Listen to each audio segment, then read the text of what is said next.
Hello बच्चों, welcome physics academy.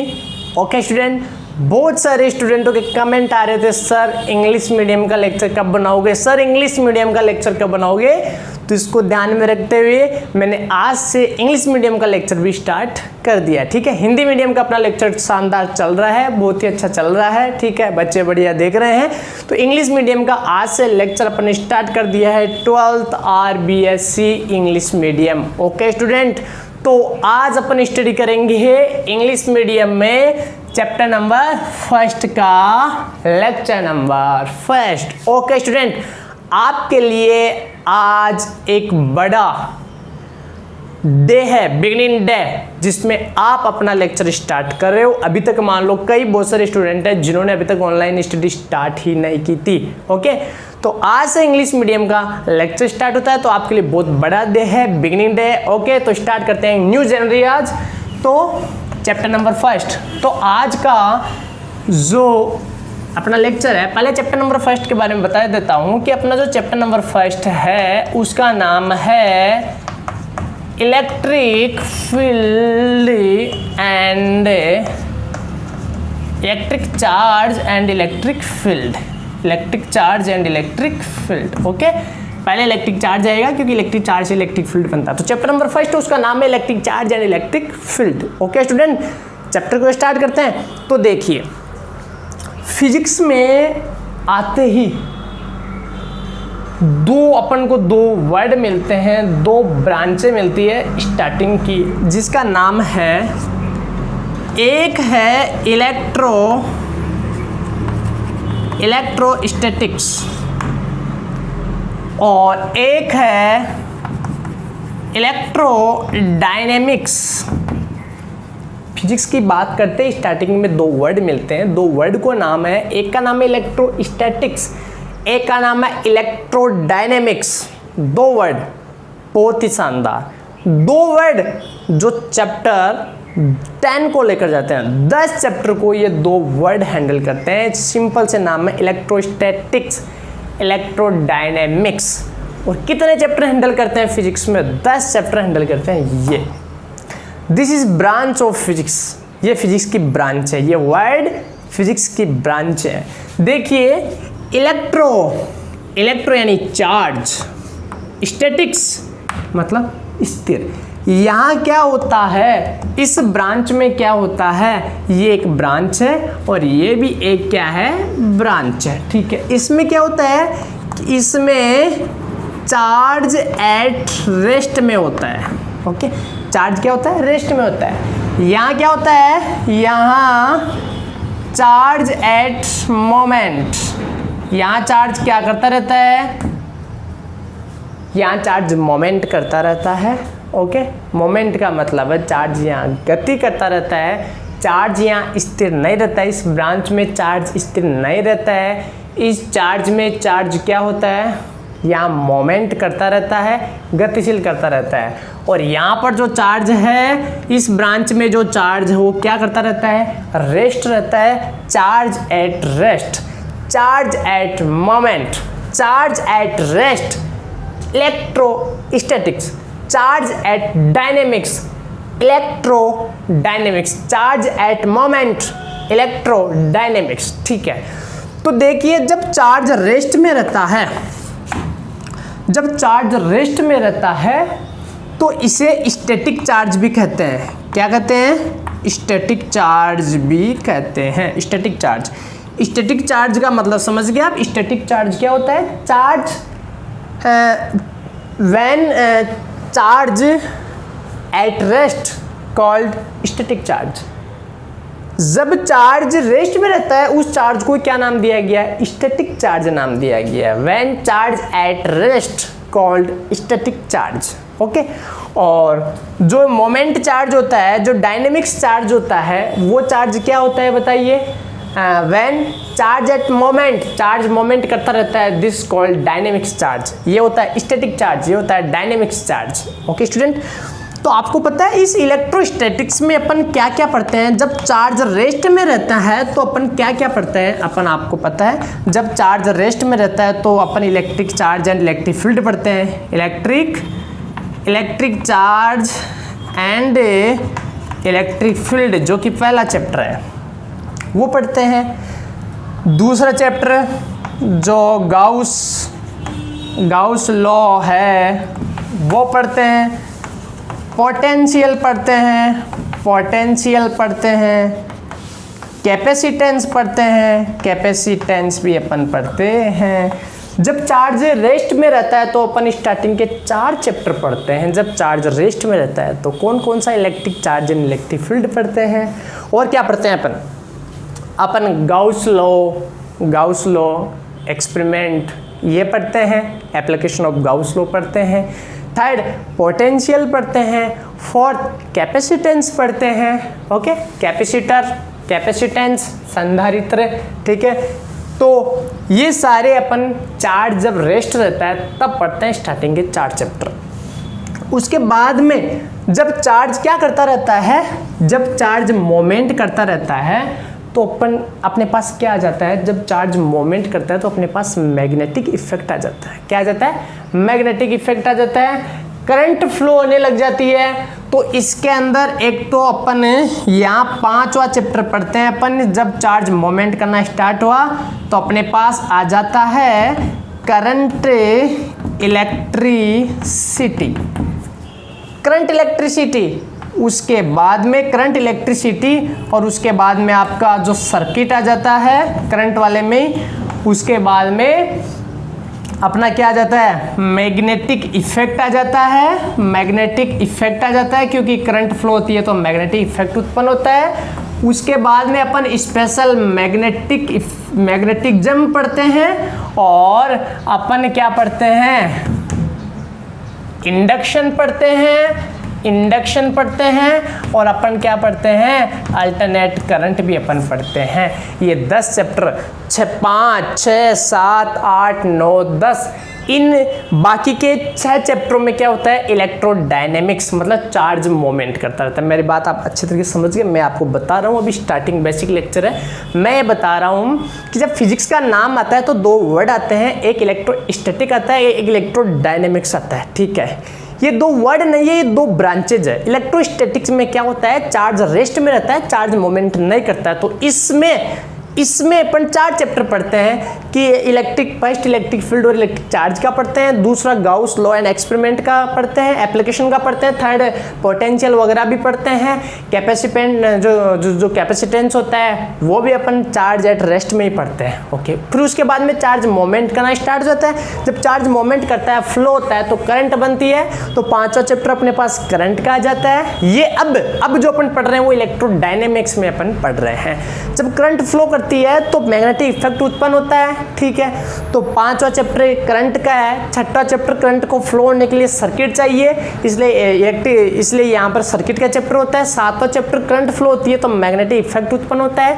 8वां chapter में special magnetism के बारे में स्टडी करते हैं, चुंबक के बारे में स्टडी करते हैं। 9वें चैप्टर में अपन इंडक्शन के बारे में स्टडी करते हैं, अपन मैग्नेटिक इफेक्ट से अपन करंट को बनाते हैं, मैग्नेटिक इफेक्ट से मैग्नेटिज्म से अपन करंट को बनाते हैं। और जो 10वां चैप्टर होता है उसमें आप स्पेशल अल्टरनेट करंट के बारे में स्टडी करते हैं। ये 2 वर्ड जो फिजिक्स में आपके जो टोटल चैप्टर है, ओके, जो टोटल आपके चैप्टर है 17 चैप्टर, ठीक है।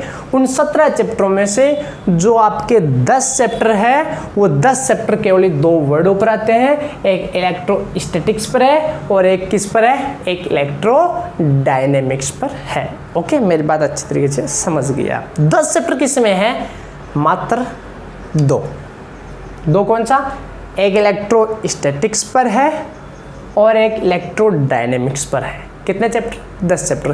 तो आज अपन स्टार्ट करेंगे अपना first chapter electric charge and electric field, जो कि किस में आता है, इलेक्ट्रोस्टैटिक्स में आता है। तो ओके, तो मैं मिटा देता हूँ इसे और इधर से स्टार्ट कर देता हूँ मैं, ठीक है। इधर से स्टार्ट कर रहा हूँ। तो सबसे पहले इस वर्ड को एक्सप्लेन करते हैं अपन। ये वर्ड क्या है, कौन सा वर्ड, इलेक्ट्रोस्टैटिक्स। जो इलेक्ट्रोस्टैटिक्स है इस वर्ड के बारे में अपन स्टडी करते हैं कि आखिर में ये जो इलेक्ट्रोस्टैटिक है वो इलेक्ट्रोस्टैटिक है क्या, ठीक है। तो electrostatic is a branch of physics.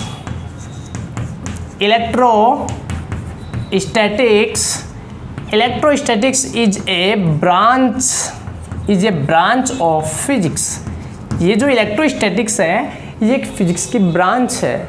मैंने आपको पहले बता दिया, इलेक्ट्रॉन चार्ज स्थिर रहता है, ऐसी फिजिक्स की ऐसी ब्रांच है जिसमें चार्ज है ना वो एकदम स्थिर रहता है। स्टैटिक मतलब एकदम स्थिर रहता है, रेस्ट में रहता है।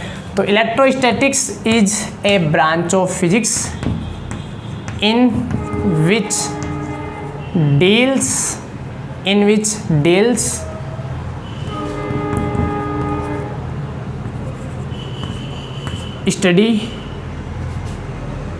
study of deals and study of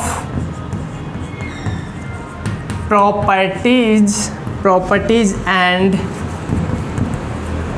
effect of charge।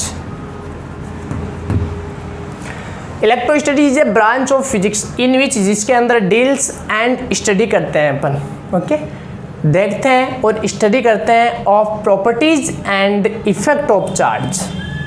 Properties effect, charge की प्रॉपर्टीज, उसके गुण क्या क्या है और उसके प्रभाव, चार्ज क्या इफेक्ट उत्पन्न करता है, जनरेट करता है, उसके बारे में अपन स्टडी करते हैं। मेरी बात समझ गए आप कि जो इलेक्ट्रोस्टैटिक है वो electrostatic is a branch of physics in which deals and study of properties and effect of charge at rest. कौन से चार्ज?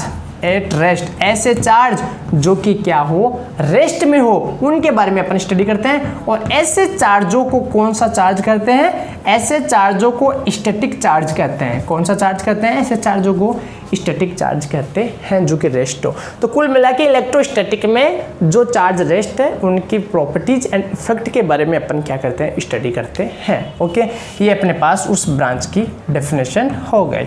आगे अपन टॉपिक पर चलते हैं कि आखिर में ये इलेक्ट्रिक चार्ज है क्या। फिजिक्स यहाँ से स्टार्ट हुई, आखिर में इलेक्ट्रिक चार्ज है क्या, ये अपने पास ऐसे बातें क्यों आई? क्योंकि बहुत सारी ऐसी घटनाएं जनरेट हुई। मैंने जैसे मान लो मैंने प्लास्टिक स्केल लिया या मैंने कॉम्ब ले लिया और उसको मैंने ड्राई हेयर में क्या किया? रब्ड किया। ड्राई हेयर में हमने रब्ड किया, ठीक है। तो क्या हुआ? ड्राई हेयर में रब्ड करके और वो जो आपका जो प्लास्टिक स्केल है या जो कॉम्ब है उनको मैंने क्या लेकर गया? मैं ब्राउट क्लॉज जो छोटे छोटे पेपर के पीस है, बीड्स ऑफ पेपर, उनके मैं पास लेकर गया, बीड्स ऑफ पेपर के पास लेकर गया। तो उस कॉम्ब से जो छोटे छोटे जो बीड्स ऑफ पेपर है वो उससे चिपक जाते हैं। ऐसा क्यों हुआ? पहले ऐसा नहीं हुआ था। पहले आपने कॉम्ब लिया, छोटे छोटे बीड्स ऑफ पेपर है उसके पास लेकर जाओ, जो बीड्स ऑफ पेपर है वो not attract toward comb, but you comb जो कॉम्ब है उसको आप रब्ड करोगे, but you rubbed comb with dry hair. Then after जब आप उसके पास लेकर जाओगे कॉम्ब को, किसके पास लेकर जाओगे आप? Brought close beads of paper. Then paper जो बीड्स ऑफ पेपर है, beads of paper attract towards comb, comb से चिपक जाएंगे। मेरी बात समझ में आ गई कि जो बीड्स ऑफ पेपर है चिपक जाएंगे। अरे पहले ऐसा नहीं हुआ, अब ऐसा क्यों हो रहा है? आखिर कॉम्ब में ऐसा कौन सा जादू आ गया कि उससे पेपर के छोटे छोटे पार्टिकल, बीड्स ऑफ पेपर है, वो उससे अट्रैक्ट होने लगे? तो इन सारी चीज़ों के कारण ही, ये सारी की सारी चीज़ों के कारण ही अपन स्टार्ट किया इलेक्ट्रिक चार्ज, क्योंकि ये सब इलेक्ट्रिक चार्ज के कारण हो रहा है। किसके कारण हो रहा है? सब इलेक्ट्रिक चार्ज के कारण हो रहा है। तो अपने टॉपिक को स्टार्ट कर दिया। टॉपिक का नाम क्या है भाई? अपन को इन घटनाओं के बारे में जानकारी लेना है कि ऐसा क्यों हो रहा है आखिर में। बैलून आता, आपने बैलून लिया, बालों से रगड़ा, तो वही बात, जो बैलून है उसके भी क्या हो जाएंगे? छोटे छोटे जो बीड्स ऑफ पेपर है वो इससे क्या हो जाएंगे? अट्रैक्ट करने लग जाएंगे। तो ये सारी घटनाएं इलेक्ट्रिक चार्ज पर ही डिपेंड करती है। तो स्टडी करते हैं हमारे इलेक्ट्रिक चार्ज पर। आखिर में इलेक्ट्रिक चार्ज क्या है? देखिए, कोई भी बॉडी हो, कोई भी सब्सटेंस हो, उसके दो प्रॉपर्टीज होती है। ओके, इंडिपेंडेंस प्रॉपर्टीज, स्वतंत्र दो प्रॉपर्टीज होती है, एक होती है मास, एक होता है चार्ज। कोई भी सब्सटेंस ले लो, उसकी दो इंडिपेंडेंस प्रॉपर्टीज होती है, एक तो होता है चार्ज, एक होता है मास, इंडिपेंडेंस। ओके, तो चार्ज के बारे में, चार्ज क्या है, तो देखो मैं डेफिनेशन लिखता हूं। Charge is a properties, charge is a properties of substance.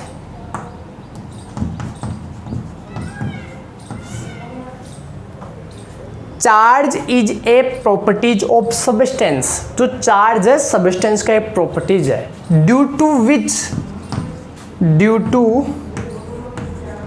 विच जिसके कारण, due to which it produce electric and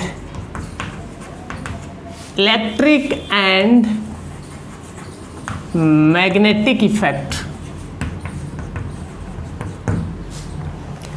charge एक प्रॉपर्टीज है ऑफ सब्सटेंस की, ड्यू टू विच जिसके कारण है ना, ये जो चार्ज है वो प्रोड्यूस करता है इलेक्ट्रिक और मैग्नेटिक इफेक्ट को जनरेट करता है चार्ज के कारण। Charge is a properties of substance, substance की प्रॉपर्टीज है।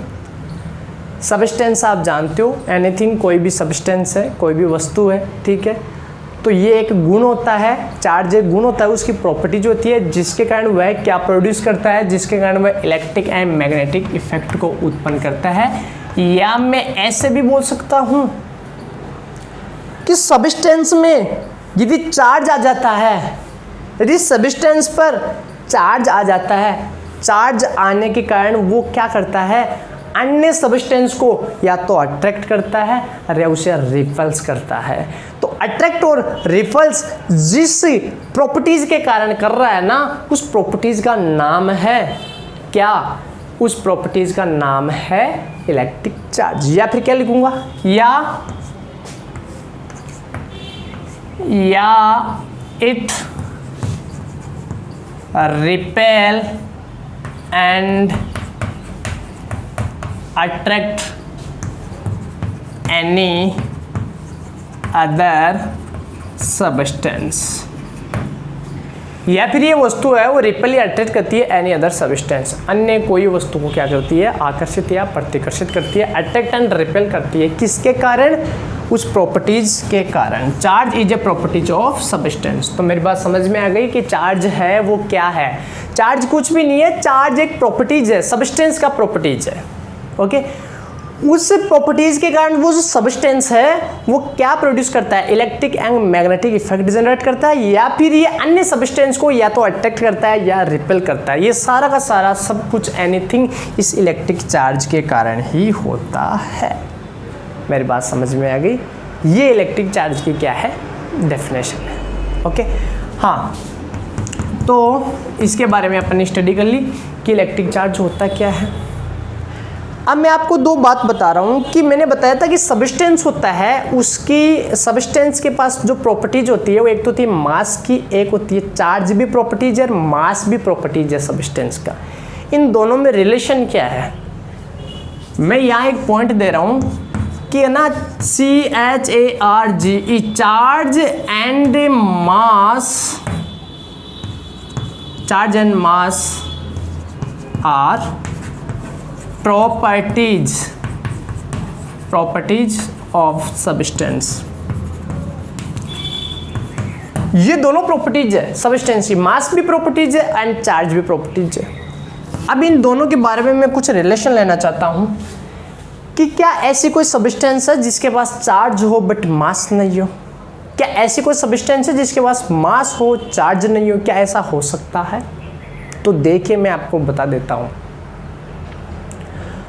हर ऐसी कोई वस्तु नहीं है जिसका मास नहीं हो।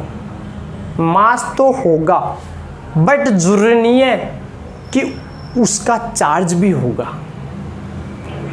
और हर चार्ज वाली जो वस्तु है उसका मास जरूर होगा, बट हर मास वाली वस्तु का चार्ज नहीं होगा। मेरी बात आप समझ गए कि हर चार्ज वाली वस्तु का मास जरूर होगा। तो मैं क्या लिखूंगा, mass is available, mass is available all charged substance, but mass तो अवेलेबल होगा, हर जो भी आवेशित वस्तु उसका मास जरूर होगा, बट जो हर मास वाली का चार्ज होगा क्या, but charge not possible all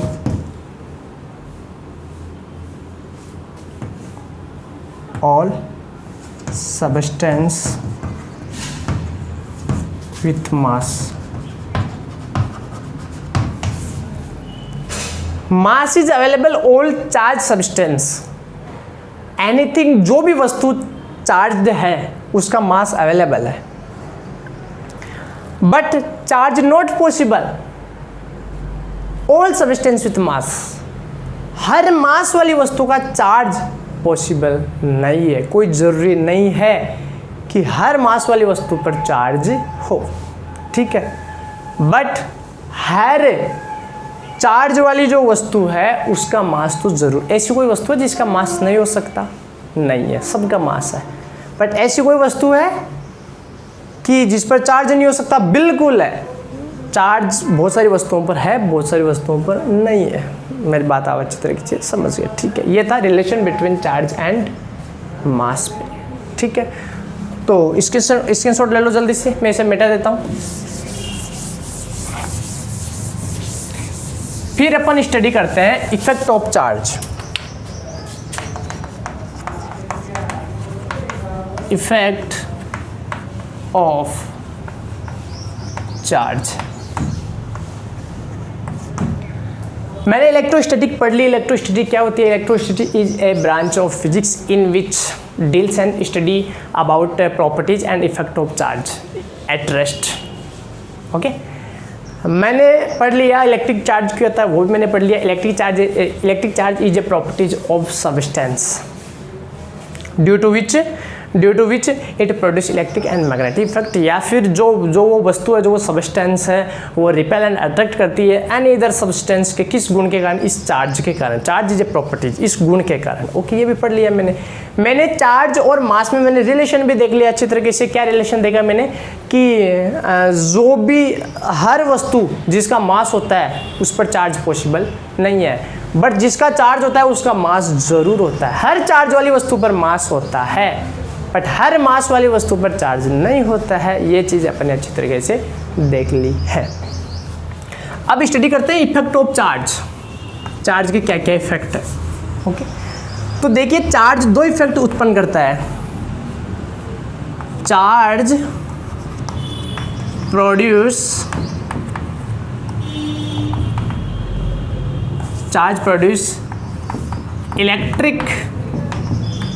electric and magnetic effect.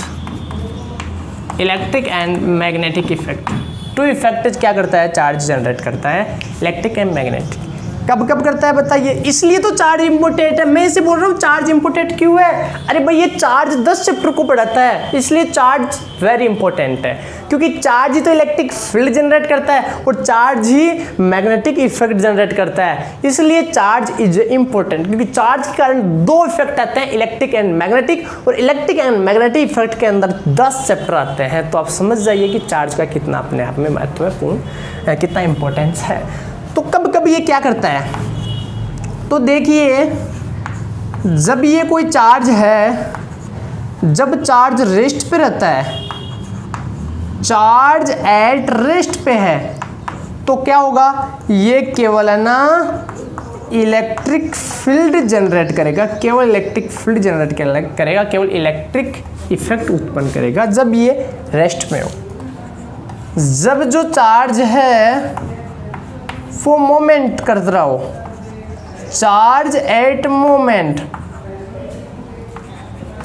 Moment कर रहा हो चार्ज, विज कांस्टेंट, कांस्टेंट से चार्ज मोमेंट कर रहा है बट वेग उसका कांस्टेंट है, तो ये क्या करेगा, इलेक्ट्रिक फील्ड भी क्या करेगा, जनरेट करेगा, प्लस ये मैग्नेटिक जो फील्ड है वो भी जनरेट करेगा। कब, जब चार्ज है ना वो क्या है, मोमेंट कर रहा है, मोमेंट भी कैसे, एक्सेलरेट के साथ में नहीं, कांस्टेंट वेलोसिटी के साथ में कर रहा है, तब इलेक्ट्रिक फील्ड भी जनरेट करेगा, मैग्नेटिक फील्ड भी जनरेट करेगा। ये इसकी इफेक्ट है चार्ज के।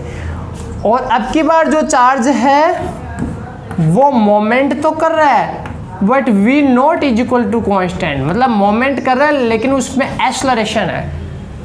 तो जब चार्ज में एक्सेलरेशन होता है तो देखिए इलेक्ट्रिक फील्ड तो होगा, मैग्नेटिक फील्ड भी होगा, साथ में इलेक्ट्रोमैग्नेटिक वेव बनेगी। इलेक्ट्रोमैग्नेटिक वेव मतलब एक एनर्जी भी प्रोड्यूस होती है। जब चार्ज में एक्सेलरेशन होता है तो एक एनर्जी प्रोड्यूस होती है जिसे कहते हैं electromagnetic wave. Okay student, very very important है। थर्ड पॉइंट, चार्ज है तो वहाँ इलेक्ट्रिक फील्ड है, मोमेंट कर रहा है तो वहाँ मैग्नेटिक फील्ड भी है, बट यदि वो एक्सेलरेशन भी उसमें है तो एक्सेलरेशन होने के कारण वो क्या करेगा, एनर्जी प्रोड्यूस करेगा, उसको कहते हैं इलेक्ट्रोमैग्नेटिक वेव। तो ये क्या है, चार्ज के इफेक्ट है। There are very important effect of charge, electric effect and magnetic effect. Okay, तो अपन ने क्या पढ़ लिया, आवेश के जो इफेक्ट है, जो प्रभाव है, इफेक्ट ऑफ जो चार्ज है वो भी अपन ने अच्छी तरह से पढ़ लिया।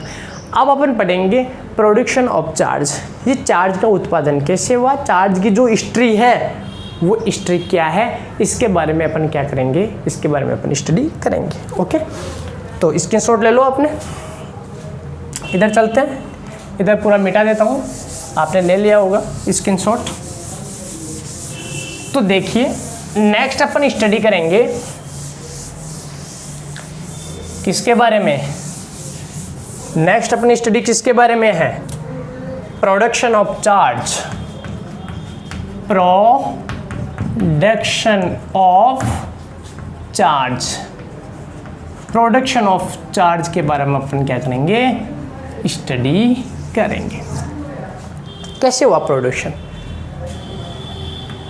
ऐसा कौन सी फेनोमेना हुई कि इलेक्ट्रिक चार्ज के बारे में सब स्टडी करने लग गए, किसके दिमाग में आया, इसकी हिस्ट्री, इसका प्रोडक्शन कैसे क्या हुआ। तो देखिए क्या हुआ, एक घटना हुई, एक फेनोमेना हुई। फेनोमेना क्या थी कि एक प्लास्टिक स्केल था, a plastic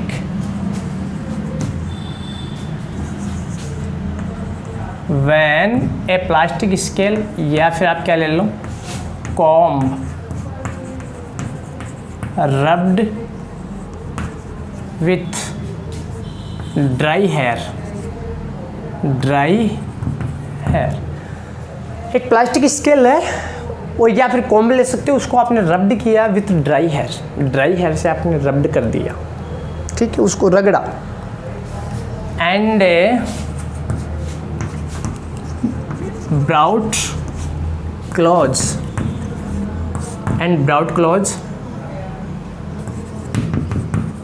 bits of paper, पास लाया गया, छोटे छोटे बिट्स ऑफ पेपर के छोटे छोटे पार्टिकल्स हैं उनके पास लाया गया। तो देखो क्या हुआ भाई, हर कोई भी किसी का प्रोडक्शन होता है तो उसके पीछे एक फेनोमेना होती है, एक घटना होती है, उस घटना के कारण ही वो शो होता है। जैसे इलेक्ट्रिक चार्ज कैसे आया सामने, साइंटिस्ट के सामने कैसे आया, इलेक्ट्रिक चार्ज को कैसे एक्सप्लेन या स्टडी कर पाए। भाई कोई भी यदि किसी के बारे में स्टडी होती है तो वो ऐसे स्टडी अचानक नहीं होती है, उसके पहले कोई फेनोमेना होती है, उसके बारे में उसके ऊपर क्या होती है, स्टडी होती है। तो इलेक्ट्रिक चार्ज पर स्टडी हुई, उसका रीजन ये था, ये फेनोमेना थी कि व्हेन ए प्लास्टिक स्केल और comb rubbed with dry hair and brought close beads of paper पास लाया गया, तो क्या हुआ देखिए, देन ये जो बीड्स ऑफ पेपर है, beads of paper attract towards plastic scale और कोन।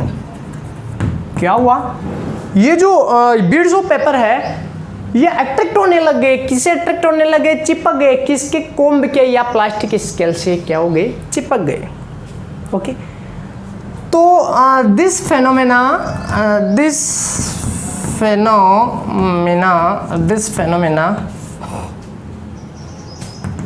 इज ड्यू टू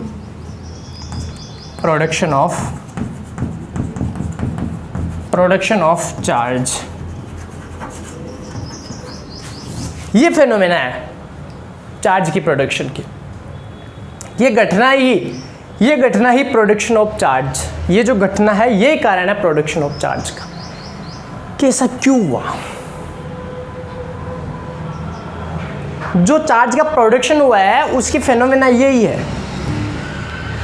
ओके, अब इसके बारे में स्टार्टिंग में बहुत सारे साइंटिस्ट थे जिन्होंने बताए थे। स्टार्टिंग में इसके बारे में जो स्टडी की थी वो क्या था, ग्रीक साइंटिस्ट थैल्स ने स्टार्टिंग में क्या की थी, इसके बारे में स्टडी की थी। तो मैं क्या लिखूं कि ग्रीक साइंटिस्ट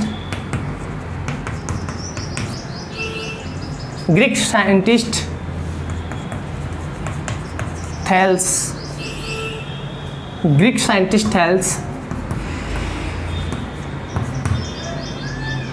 ये जो ग्रीक साइंटिस्ट थैल्स था इसने स्टडी की थी किसके बारे में, इस चार्ज के बारे में। इन 600 BC 600 BC में इसने क्या की थी, स्टडी की थी एट फर्स्ट, सबसे पहले। तो Greek scientist Thales study about electric charge के बारे में स्टडी की थी एट फर्स्ट, सबसे पहले इन 600 BC। ग्रीक साइंटिस्ट थैल्स ने क्या थी, study about electric charge at first in 600 BC। 600 BC में ग्रीक साइंटिस्ट थैल्स था, उसने इलेक्ट्रिक चार्ज के बारे में क्या थी, स्टडी की थी। क्या किया था उसने,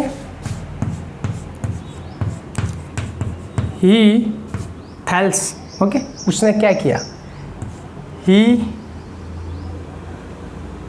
रब्ड